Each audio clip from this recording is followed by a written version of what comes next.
자, 오늘 여호수아 2장 1절부터 14절의 말씀을 가지고 어느 편에 설 것인가, 어느 편에 설 것인가라는 제목으로 함께 은혜를 나누고자 합니다. 먼저 예배 오신 여러분을 환영하고 축복합니다. 날씨가 그래도 조금 풀린 것 같긴 하지만 여전히 예배를 나온다는 것 자체가 하나님의 은혜이고 하나님의 도우심으로만 가능한 이름을 고백하기에 이 자리에 나오신 것이 하나님의 은혜와 축복을 입었다는 사실을 반증하는 것이라고 고백되어집니다. 특별히 은혜 입은 여러분들에게 또 온라인으로 예배하시는 모든 분들에게 하나님의 특별한 은혜와 축복이 계속되어지실 수 있기를 주님의 이름으로 축복합니다. 몇 번 말씀을 잠깐 드린 적이 있는데 제가 청년 사역만 했었습니다. 가정의 성천교회 우리 교회에 오기 전까지는 청년 사역을 11년 12년 동안 했었는데 그러다 보니까 청년 사역을 오래 하다 보니 많은 청년들을 만났고 또 함께 사역하고 그들과 교제를 했었습니다. 시간이 지나면서 저도 이제 나이를 먹어가면서 청년의 시기가 아름답다, 젊음이 부럽다라는 이야기들이 조금씩 이해가 되기 시작하더라고요. 물론 이제 청년들도 저하고 같이 나이를 조금씩 먹어가긴 했습니다만 제가 청년 사역을 하니까 계속해서 새로운 이제 그 고등학교를 갓 졸업한 청년들이 계속 올라왔거든요. 그러다 보니 저하고 같이 나이를 먹는 청년들도 있었지만 새롭게 이제 막 청년이 되는, 이제 막 성년이 되는 청년들도 계속해서 만남과 교제가 있었고 그들과 함께 사역을 하다 보니까 그 부모님이 하시는, 어른들이 하시는 그 말씀들이 조금씩 이해가 되어지기 시작하더라고요. 그리고 어느 순간 저도 젊음이 아름답다라는 말이 이해가 되고 그런 말을 이제 하게 되는, 좋을 때다 뭐 이런 얘기를 하게 되는 그런 제 입술에서도 그런 고백들이 나오는 일들이 있게 되어졌습니다. 참 아름답고 빛나는 순간들이구나라는 생각들을 하게 되어졌는데 그런데 언제부턴가 청년이라는 말에 꼬리표처럼 따라붙는 단어들이 있었습니다. 그건 청년의 때가 더 힘들다, 뭐 헬조선, 흑수저 이런 말들이 청년들의 입에서 젊은 세대들로부터 나오기 시작했다라고 하는 거예요. 분명히 단군 일의 최대의 학력과 스펙을 가졌다라고 말하는 이 시대의 청년들이 힘들어한다라는 얘기들을 어렵지 않게 뭐 뉴스를 통해서든 어떠한 매체들을 통해서든 어렵지 않게 듣게 되었다라고 하는 거예요. 실제로 연령대별 우울증 비율을 조사해 보니까 70대가 1위였고 20대가 2위로 나왔고 전체 정신과 진료 중 20, 30대 환자의 비율이 30% 이상을 차지하고 있더라라는 그 결과가 나왔다라고 하더라고요. 그들이 불안과 스트레스를 느끼는 주요 이유는 뭐 취업 스트레스, 이성관계 문제, 가족 간의 갈등, 경제적 어려움에서 오는 무기력함 등이 있었고 특히나 과거에 비해서 미래의 불확실성이 더 높아지다 보니 SNS의 발달로 다른 사람들과의 비교를 하게 되는 일들이 더 많아졌죠. 예전에는 학생들이 학교 갔을 때만 좀 어렵고 사람 관계로 힘든 일들이 있었다면, 비교당하는 일들이 있었다면 지금은 SNS가 워낙 발달하다 보니까 꼭 학교가 아니어도 어느 곳에 있든 뭐 쉽게 카톡만 하더라도 계속해서 주고받게 되잖아요. 그러다 보니 계속해서 누군가와 비교하게 되고 학교의 생활이 집에서도 학교 밖을 나와서도 계속해서 연장되다 보니까 더 스트레스를 받게 되는 일들이 많아졌다라고 하는 거예요. 그러다 보니까 청년들이 하게 된 일들이 무엇이냐? 이런 불안감, 어떤 어려움, 비교에서 나오는 어떤 낮아지는 자존감들을 극복하기 위해서 대부분 엄청난 노력들을 하게 되어졌다라고 하는 거예요. 이 노력이 나의 불안한 미래를 바꿔줄 수 있을 거야, 내 미래를 조금 더 장밋빛으로 보장해 줄 수 있을 거야 라는 생각들을 하게 된 청년들이 많아졌습니다. 물론 예전에도 그랬지만 지금은 더더욱, 그리고 그것을 얻기 위한 노력들은 더 심해졌고 더 극으로 치닫게 되어졌습니다. 그래서 예전에는 뭐 캠퍼스의 낭만 이런 이야기들이 참 많이 있었죠. 1, 2학년 때는 그래도 좀 뭔가 캠퍼스의 낭만도 좀 즐기고 뭐 대학에서 꿈꿀 수 있는 여러 가지 것들, 뭐 이렇게 잔디밭에 누워서 뭐 기타를 치면서 노래를 부른다던가 아마 이런 세대를 사셨던 분들도 분명 있을 거고 그런 이야기를 하셨던 분들도 분명 있을 겁니다. 그런데 지금은 대학에 입학하자마자 바로 도서관으로 직행을 하죠. 그리고 다 뭐 토익이나 토플을 준비하고 자격증을 준비하고 취업을 준비하는 일들이 대학을 들어가자마자 있는 일들이에요. 더 극으로 치닫는 노력들과 더 힘들어진 삶의 모습들을 우리가 볼 수 있게 되어졌다라고 하는 거예요. 또 더 좋은 직장인 내 미래를 보장해 줄 수 있을 거다라고 생각을 하게 되면 취업 준비에 더 열을 올립니다. 공무원을 비롯한 각종 시험에 시간을 쏟고 자격증 취득을 위해서도 계속해서 시간을 쏟습니다. 알바를 하지 않은 청년들을 저는 거의 못 봤던 것 같아요. 어떻게든 뭐 공부를 하는데도, 학원을 다니는데도 또 비용이 발생하다 보니까 등록금도 워낙 올라가기도 했고, 더 많은 공부들을 하고 더 많은 자격증을 따기 위해서도 또 다른 돈이 필요하다 보니 계속해서 알바를 하더라고요. 그래서 뭐 수련회나 예배 자리에 예배를 지난주에는 왜 못 나왔어라고 물어보면 알바 때문에 못 나왔어요라고 하는 청년들도 너무너무 많아졌죠.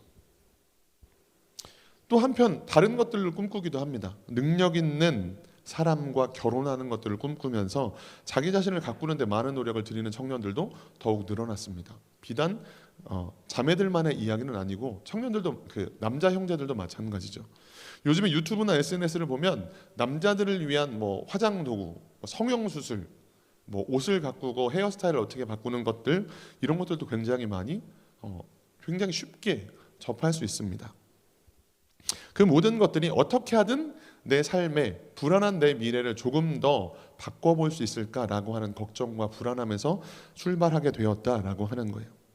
이 자리에는 청년의 때를 이미 지나온 청년의 시간들이 이미 여러 가지 즐거움과 추억들도 있으시긴 하겠지만 어쨌든 저를 비롯해서 그 시기를 지나온 분들이 더 많은 것 같아요. 그러면 이런 질문을 드리고 싶어요. 여러분은 과연 지금까지 제가 드렸던 이 말에 얼마나 공감하십니까? 라는 질문을 드리고 싶어요. 지금 나의 노력이 불안한 내 미래를 바꿔줄 수 있을 거야. 지금 내가 노력하면 노력할수록 내 불안한 미래가 좀 더 좋아질 수 있을 거야 라는 이 말을 이 시대의 청년들뿐만 아니라 우리가 살았던 청년의 시기에도 그랬고 그 전 세대에도 그랬지만 지금 내가 노력하면 노력할수록 내 불안한 미래는 조금 더 장밋빛으로 바뀌어갈 수 있을 거야 라고 하는 말들이 얼마나 맞다라고 생각을 하시냐는 질문을 드리고 싶어요. 물론 꽤 많은 확률로, 꽤 높은 퍼센테이지로 이 말은 분명 맞는 말입니다. 그리고 그렇게 노력해왔고 노력한 것을 수고로 얻은, 대가로 열매로 얻은 그런 일들이 우리 삶에 이미 있죠.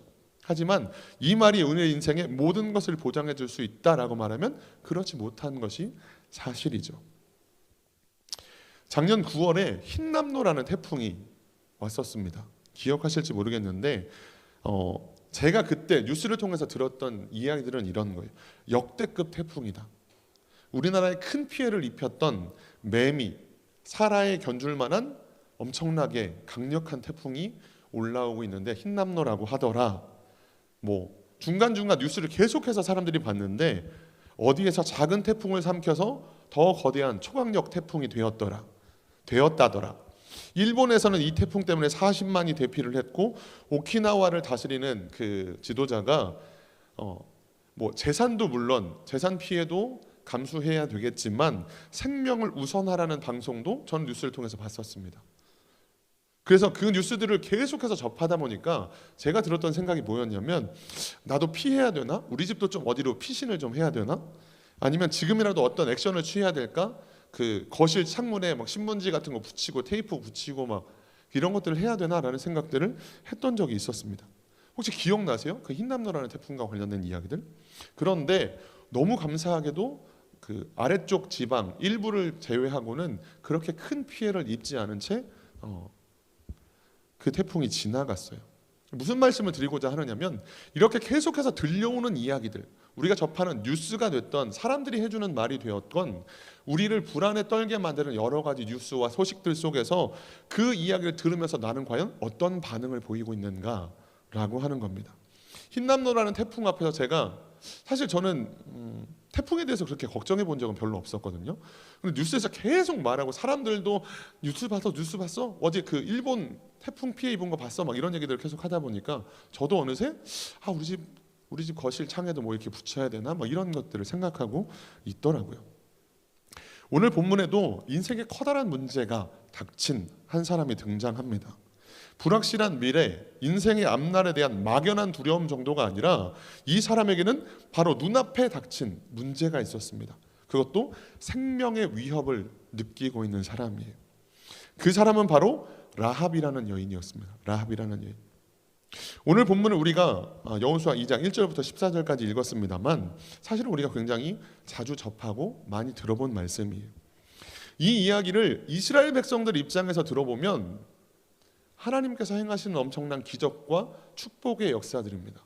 와, 하나님 이런 일도 행하셨네, 이런 역사들도 행하셨네 라고 들려지죠. 그런데 가나안 족속들의 입장에서 이 하나님에 대한, 하나님께서 이끄시는, 하나님께서 도우시는 이스라엘 민족에 대한 소문을 듣게 된다면, 입장을 반대해서 듣게 된다면 이 소식은 굉장히 두렵고 떨리는 소식입니다. 실제로 여호수아 2장 9절에서 10절에 보면 이렇게 고백되어집니다. 우리 여호수아 2장 9절에 10절 같이 읽어보겠습니다. 시작. 말하되 여호와께서 이 땅을 너희에게 주신 줄을 내가 아노라.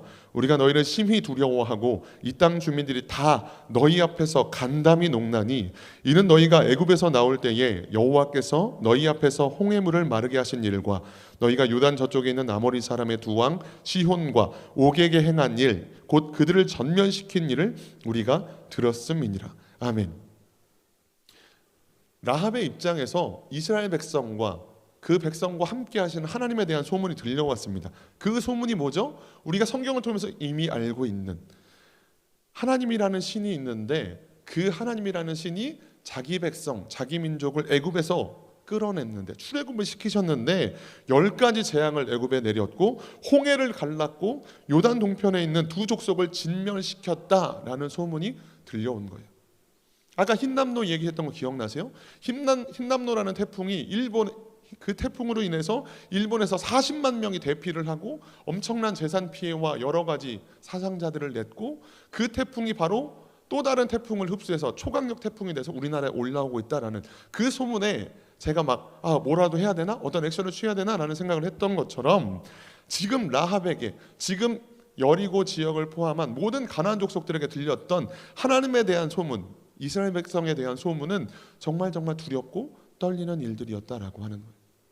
이게 얼마나 엄청난 소식이었으면 가나안 족속에게까지 들려졌을까요? 지금처럼 무슨 인터넷이 있는 것도 아니고 TV가 있는 것도 아니고 사람들이 와서 말했을 거 아니에요. 어떤 사람이 와서 처음에 애굽에서 있었던 첫 번째 재앙에 대해서 이야기를 해줍니다. 조금 있다가 며칠 있다가 다시 그 애굽으로부터 왔던 사람은 또 다른 재앙에 대한, 또 다른 역사에 대한, 야 홍해가 갈라졌대, 뭐? 계속해서 소문이 들려오는 거죠. 더 거대해졌다더라, 더 많은 피해가 있었다더라, 매미와 사라에 버금간다더라 라는 뉴스가 계속해서 들려왔던 것처럼 계속 하나님과 이스라엘 백성에 대한 소문이 들려왔습니다. 그녀가 얼마나 두려웠을까요? 얼마나 떨렸을까요? 지금 우리가 금방 읽어봤던 말씀처럼 그 소식들이 하나님께서 이 땅을 너희에게 주신 줄을 우리가 이미 알고 우리가 너희를 심히 두려워하고 이 땅 주민들이 다 너희 앞에서 간담이 녹았다라고 고백하는 거예요. 이 라합이라는 여인에 대해서 성경이 구체적으로 기록하고 있지는 않지만 그러나 그녀의 인생이 보잘것없는 인생이었고 소망이 없는 삶이었을 거라는 것들은 쉽게 추측이 가능합니다. 어떤 불우한 가정에서 태어났는지 어떤 기구한 사연이 있었는지는 모르겠지만 그녀는 기생으로 비참한 삶을 살고 있었어요. 어쩌면 죽지 못해서 사는 인생이었을 수도 있습니다. 가족들을 보살피기 위해서 어쩔 수 없이 선택한 기생이라는 삶이었는지도 모르겠어요. 그런데 그 삶이 지금까지도 기구했고 지금까지도 정말 쉽지 않은 인생이었는데 이제는 요단 동편에서 두 족속을 진면시킨 이스라엘 족속이 요단 건너 서편인 이 땅도 곧 쳐들어올 것이고 우리도 진멸당할 거다라는 소문까지도 들려오는 거예요. 지금까지도 비참한 삶을 살아왔지만 그녀에게 이제는 살 소망까지도 끊어지는 소식이 들려왔다라고 하는 거예요.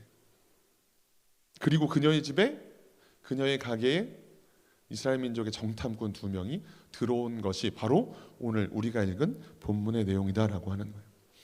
여러분이 라합이라면 어떻게 하시겠어요?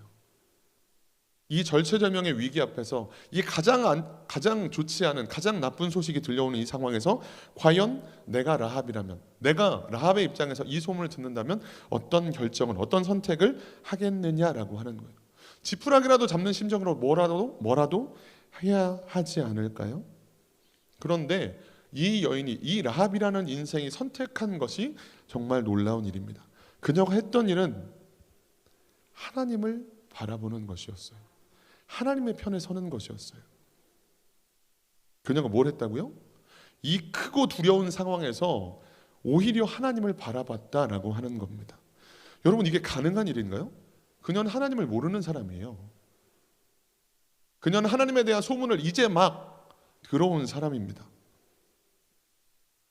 이게 왜 불가능한 일이냐라고 한다면, 우리가 이미 잘 아는 것처럼 평생을 하나님의 말씀을 듣고 그 갈라진 홍해 사이로 건넜고 바다를 건너서 매일매일 하늘에서 내려주는 만나를 먹으면서 눈앞에 구름 기둥과 불 기둥의 인도를 따라왔던 그렇게 하나님의 기적과 역사들을 체험하면서 살아왔던 이스라엘 백성들도 가나안의 거인들과 싸우면 우리가 죽을 거다라고 말하는 일들이 있는데, 왜 우리를 굳이 여기까지 끌고 와서 죽게 만드느냐고 하나님께 원망과 불평을 쏟아냈던 게, 그게 하나님을 믿는다고 말했던 사람들인데, 밥 먹듯이 하나님의 기적을 눈앞에 체험했던 사람들도 그렇게 고백했는데, 하나님을 모르는 여인이, 하나님의 말씀을 제대로 들어본 적도 없는 여인이 하나님의 편을 선택했다라고 한다면 이게 가능한 일이냐고요.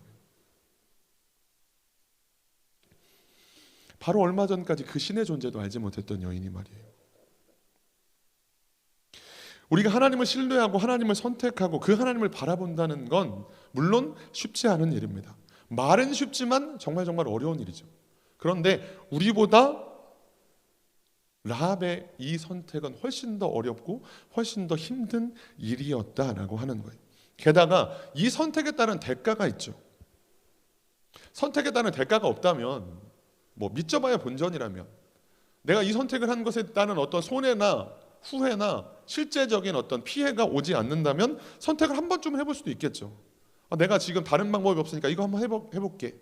어차피 이거 선택한다고 해서 다른 피해가 있는 건 아니니까. 만약 그런 상황이라면 선택해 볼 수 있겠죠. 그러나 라합이 이 선택을 한다면 자신에게 실제적인 피해와 어려움들이 닥칠 수 있습니다. 실제로 그 여리고 성의 왕이 자신의 병사들을 보내죠. 너희 가게에 들어온, 너희 집에 들어온 그 첩자들을 당장 끌어내라. 그들이 이스라엘족 속의 첩자들이니까, 정탐꾼이니까 당장 끌어내라라고 말하는 거예요. 이 상황에서 만약 거짓말을 했다는 게 들통나면 어떻게 될까요? 간첩으로, 배신자로 낙인 찍히고 그 온 가족이 멸문지화를 당할 수도 있겠죠. 왜냐하면 지금 온 성의 백성들이 다 이스라엘 민족으로, 그들과 함께 하신 하나님의 역사하심으로 말미암아 간담이 높고 있었으니까요. 그런데 그때 하나님의 편을 택했다라고 하는 거예요. 그 절체절명의 순간에 하나님의 편을 택했다. 마치 다윗이 사울의 칼 앞에서 죽기 직전 하나님 앞에 낙헌제를 드린 장면처럼 말이에요. 시편 54편 6절 함께 말씀 받겠습니다. 시편 54편 6절 받겠습니다. 시작. 내가 낙헌제로 주께 제사하리이다. 여호와여 주의 이름에 감사하오리니 주의 이름이 선하신 민이이다. 아멘. 지금 이 장면이 언제죠? 그냥 평안한 중에 예배드리는 게 아니에요. 지금 사울이 자신을 포위한 채 지금 죽을 일만 기다리고 있는 그 절체절명의 순간에, 그 순간에 하나님을 예배하고 오히려 감사함을 고백하고 있는 게 다윗의 낙헌제입니다. 근데 그때 하나님께서 뭘 하셨죠? 이방 족속들이 쳐들어와서 사울이 방비하기 위하여, 그들을 쫓아내기 위하여 그 자리에서 다시 돌아가는 장면들을 우린 이미 알고 있습니다. 또 하나 그녀의 선택이 어려웠던 이유는, 그녀가 하나님의 편에 서는 것이 어려웠던 또 하나의 이유는, 자신이 이스라엘의 정탐꾼들을 살려주는 선택은 민족을 배신하는 것과 같은 일이기 때문이에요.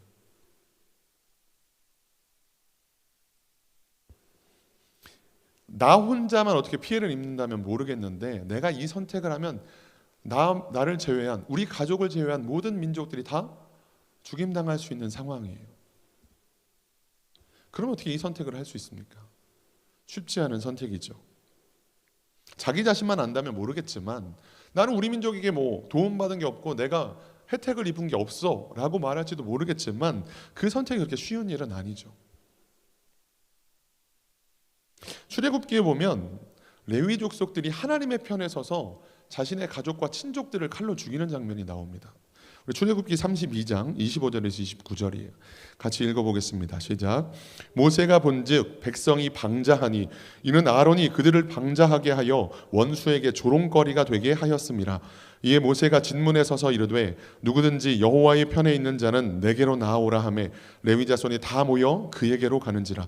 모세가 그들에게 이르되 이스라엘의 하나님 여호와께서 이렇게 말씀하시기를 너희는 각각 허리에 칼을 차고 진 이문에서 저문까지 왕래하며 각 사람이 그 형제를 각 사람이 자기의 친구를 각 사람이 자기의 이웃을 죽이라 하셨느니라.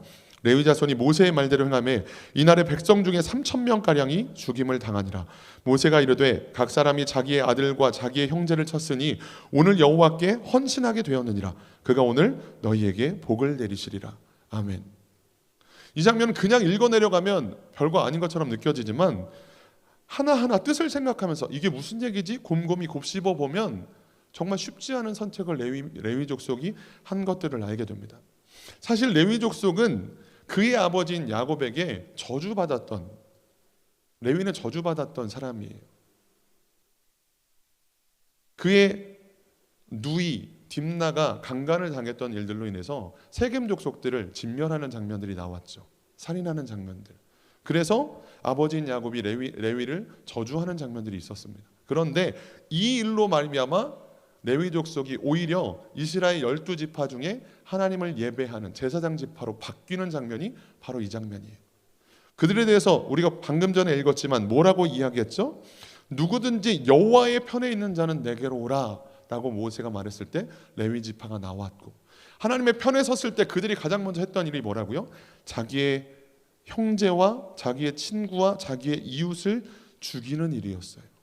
하나님의 편에 선다는 게 얼마나 어려운 일인지를 다시 한번 보여주는 거죠. 그럼 지금 이 말씀을 전하면서 하나님의 편에 서야 되니까 이렇게 행하라 라는 말씀을 드리려는 건 아닙니다. 그만큼 하나님의 편에 선다는 것이 쉽지 않음에 대해서 말씀드리고 싶은 거예요. 우리가 신앙생활을 한다는 것이 사실은 하나님의 편에 서는 일이죠.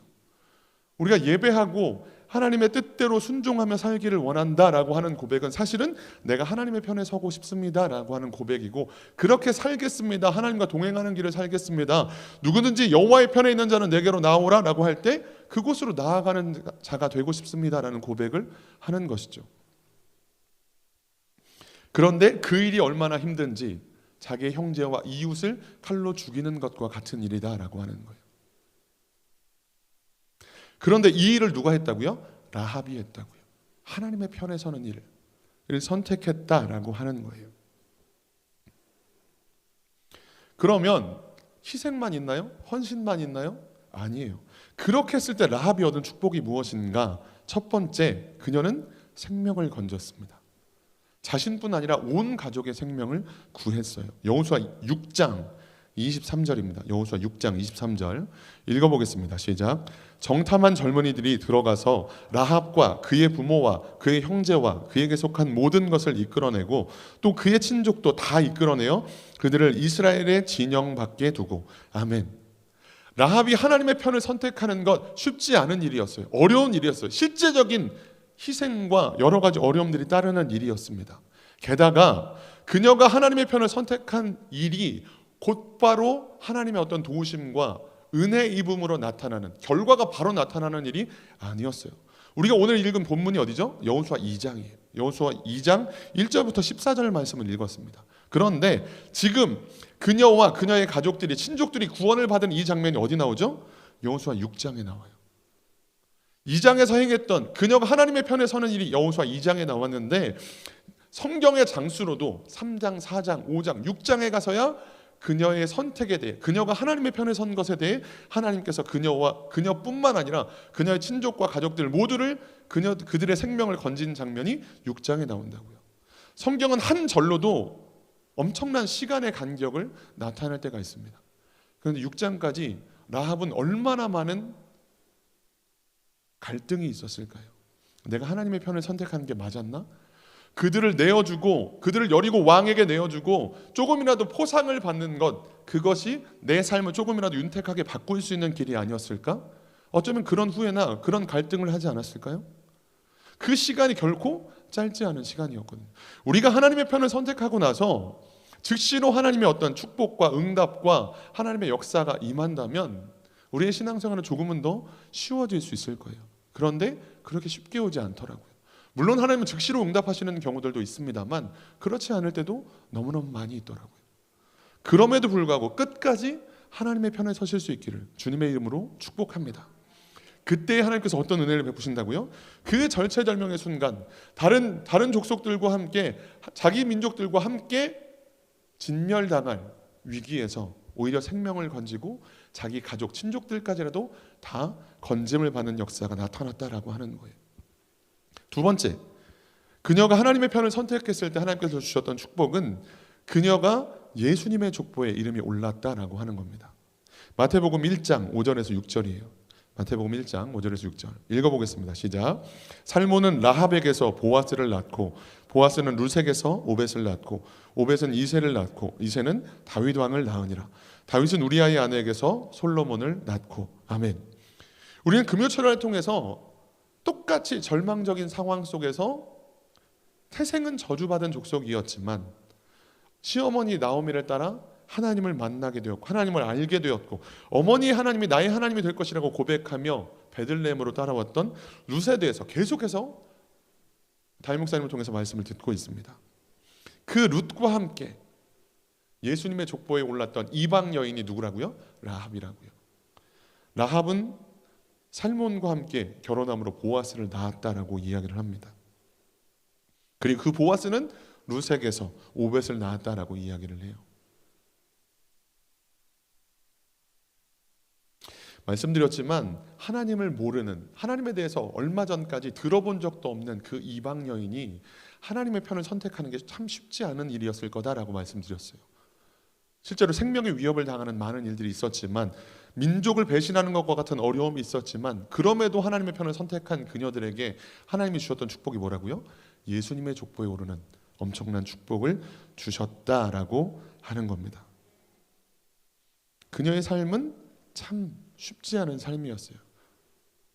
기생이라는 삶이 얼마나 사람들에게 손가락질 당하고 남들 앞에 떳떳이 돌아다니지 못하고 사람들이 조롱하는 그런 인생이었을까요?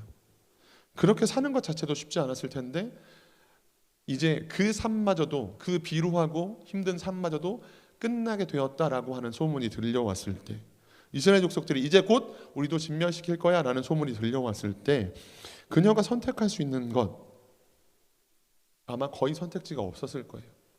그럼에도 불구하고 그녀가 하나님의 편에 서게 되었을 때 하나님은 그녀의 생명을, 그 가족의 생명을, 그 친족들까지라도 살려주셨고 예수님의 족보에 오르는 엄청난 축복으로 하나님께서 역사해 주셨다라고 하는 겁니다. 계속해서 어려운 이야기들이, 어려운 소문들이 들려오는 게 지금 이 시대죠. 더 살기 어려워진다더라. 미국에서 이자를 더 높였다더라. 주식은 바닥을 치고 내가 투자했던 어떤 것들에 대해서도 계속 안 좋은 소문들이 들려오고 IMF 은행에서 뭘 했다고 이야기를 하고 난방비가 계속 오른다 그래서 보일러도 못 대고 저희 집 얘기였어요. 너무 추워가지고 어느 것 하나 좋은 소식이 없는 시대인 것 같아요. 어느 것 하나 좋은 소식이 없고 계속해서 힘들다, 어렵다, 그래서 더 지금은 살기가 더 팍팍하다라는 이야기들만 들려오는 시대인 것 같습니다. 당장 생명의 위협을 당하는 그런 소문이 들려오는 건 아니지만 문제만 계속되고 있고 어려움만 계속되고 있고 뭔가 계속해서 신음하는 일들만, 그런 소식들만 계속 들려오는 것 같아요. 지금이라도 내가 뭔가를 해야 되는 거 아닐까? 마치 흰남노 태풍의 뉴스들을 들으면서 제가 지금이라도 어떤 액션을 취해야 되는 거 아니야? 좀 더 안전해 보이는 곳으로 가야 되는 거 아니야? 그런 생각들을 했던 것처럼 지금 내가 하나님 앞에 나와 예배하고 기도하는 것보다 지금은 좀 더 미래를 위해서 우리 자녀들을 위해서, 우리 가정을 위해서 내가 다른 어떤 액션들을 취해야 되는 게 아닐까라는 생각들을 하게 될 때가 지금 이 시대인 것 같아요. 그런데 그런 우리들에게 하나님은 오늘도 동일하게 말씀하십니다. 하나님의 능력을 의지하라고, 그 하나님을 붙들라고, 이미 역사하신 하나님을 다시 떠올리고 그 하나님 앞에 두 손을 들고 기도하라고 말씀하십니다. 하나님의 편에 선다는 건 쉬운 일이 아닙니다. 어려운 일이에요. 고난한 일이에요. 그리고 하나님의 편을 선택했다고 해서 즉시로 어떤 피드백이, 하나님의 역사가 나타나지 않을 때도 너무나 많이 있습니다. 그러나 분명한 그 선택에 따른 결과가 분명하게 찾아올 거예요. 다만 그 하나님의 때까지 우리가 기다리고 인내하는 일들이 필요합니다. 오늘 새벽에도 잠깐 말씀을 드렸습니다만 어제 오늘 그 장례식장에 다녀왔어요. 그런데 그 향년 91세로 돌아가신 그 여자분이, 할머니가, 아내가 평생 하나님을 모른 채 살다가 마지막 순간에 그 요양병원에서 좀 마지막 시간들을 좀 보내셨는데, 그곳에서 뭐 호스피스가 되셨는지 누가 되셨는지 모르겠지만 누군가의 전도를 통해 복음을 받고 예수 그리스도를 구주로 영접하고 돌아가셨다라는 이야기를 들었습니다. 평생을 할머니를 위해서, 아내를 위해서, 어머니를 위해서 기도했던 가족들이 있었겠죠. 기도하면서 때로는 흔들렸을 거예요. 이렇게 했는데 벌써 수십 년이 지났는데 이렇게까지 안 믿으시는 걸 보면 어머니는 구원받지 못하시는 게 아닐까라는 생각들을 얼마나 많이 했을 거예요. 그런데 포기하지 않고 끝까지 하나님의 편에 서서 기도했더니 마지막 순간에 예수님을 영접하고 돌아가신 이 장면 속에서 저도 기도하면서 너무 감사했고, 천국에서 다시 만날 소망을 이야기할 수 있어서 너무 감사했고, 유족들도 그것으로 위로할 수 있어서 너무 감사했고, 그 가족들이 다 같이 예배를 드리는 장면을 보면서도 또 그래서 또 하나님께서 은혜를 베푸셨나 보다라는 생각들도 해보게 되었습니다. 어떤 문제가 있는지 잘 모르겠어요. 분명 저마다의 문제들이 있을 거고 우리 모두에게 여러 가지 신음의 이유들이 있을 겁니다. 계속해서 두려운 소식들이 들려올 거고 계속해서 삶이 팍팍해진다는 소문들이 들려올 거예요. 그러나 그 소문을 듣는 우리들에게 하나님은 다시 한번 기회를 주시는 거죠.